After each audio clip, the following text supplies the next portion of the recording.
एक बार की बात है, किसी जंगल में एक कौवा रहता था। वो बहुत ही खुश था क्योंकि उसकी ज्यादा इच्छाएं नहीं थीं। वह अपनी जिंदगी से संतुष्ट था।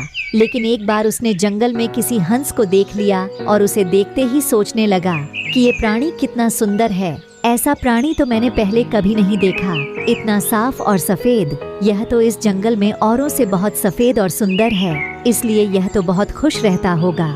कौवा हंस के पास गया और पूछा, भाई तुम इतने सुंदर हो, इसलिए तुम बहुत खुश होगे। इस पर हंस ने जवाब दिया, हाँ, मैं पहले बहुत खुश रहता था जब तक मैंने तोते को नहीं देखा था। उसे देखने के बाद से लगता है कि तोता धरती का सबसे सुंदर प्राणी है।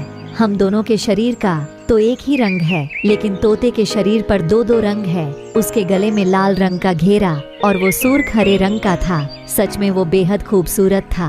अब कौवे ने सोचा कि हंस तो तोते को सबसे सुंदर बता रहा है, तो फिर उसे देखना होगा। कौवा तोते के पास गया और पूछा, भाई तुम दो दो रंग पाकर बड़े खुश होगे? इस पर तोते ने कहा, हाँ, मैं तब तक खुश था जब तक मैंने मोर को नहीं देखा था। मेरे पास तो दो ही रंग हैं, लेकिन मोर के शरीर पर तो कई तरह के रंग हैं। अब कौवे ने सोचा, सबसे ज्यादा खुश कौन है, यह तो मैं पता करके ही रहूंगा, इसलिए अब मोर से मिलना ही पड़ेगा। कौवे ने मोर को जंगल में ढूंढा, लेकिन उसे पूरे जंगल में एक भी मोर नहीं मिला। और मोर को ढूंढते ढूंढते वह चिड़ियाघर में पहुंच गया तो देखा मोर को देखने बहुत से लोग आए हुए हैं और उसके आसपास अच्छी खासी भीड़ है। सब लोगों के जाने के बाद कौवे ने मोर से पूछा, भाई तुम दुनिया के सबसे सुंदर जीव हो और रंग बिरंगे हो।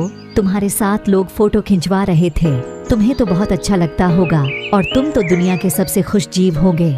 इस पर मोर ने दुखी होते हुए कहा, भाई अगर सुंदर हूँ तो भी क्या फर्क पड़ता है। मुझे लोग इस चिड़ियाघर में कैद करके रखते हैं, लेकिन तुम्हें तो कोई चिड़ियाघर में कैद करके नहीं रखता और तुम जहाँ चाहो अपनी मर्जी से घूम फिर सकते हो। इसलिए दुनिया के सबसे संतुष्ट और खुश जीव तो तुम्हें होना चाहिए, क्योंकि तुम आजाद रहते हो।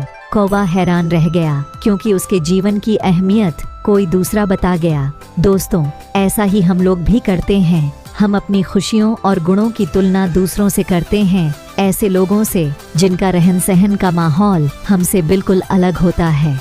हमारी जिंदगी में बहुत सारी ऐसी चीजें होती हैं जो केवल हमारे पास हैं, लेकिन हम उसकी अहमियत समझकर खुश नहीं होते।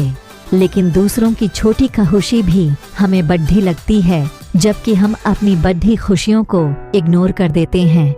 ऐसे ही और कहानी के लिए हमारे चैनल 7 ट्यून्स को लाइक, सब्सक्राइब, शेयर जरूर करें। धन्यवाद।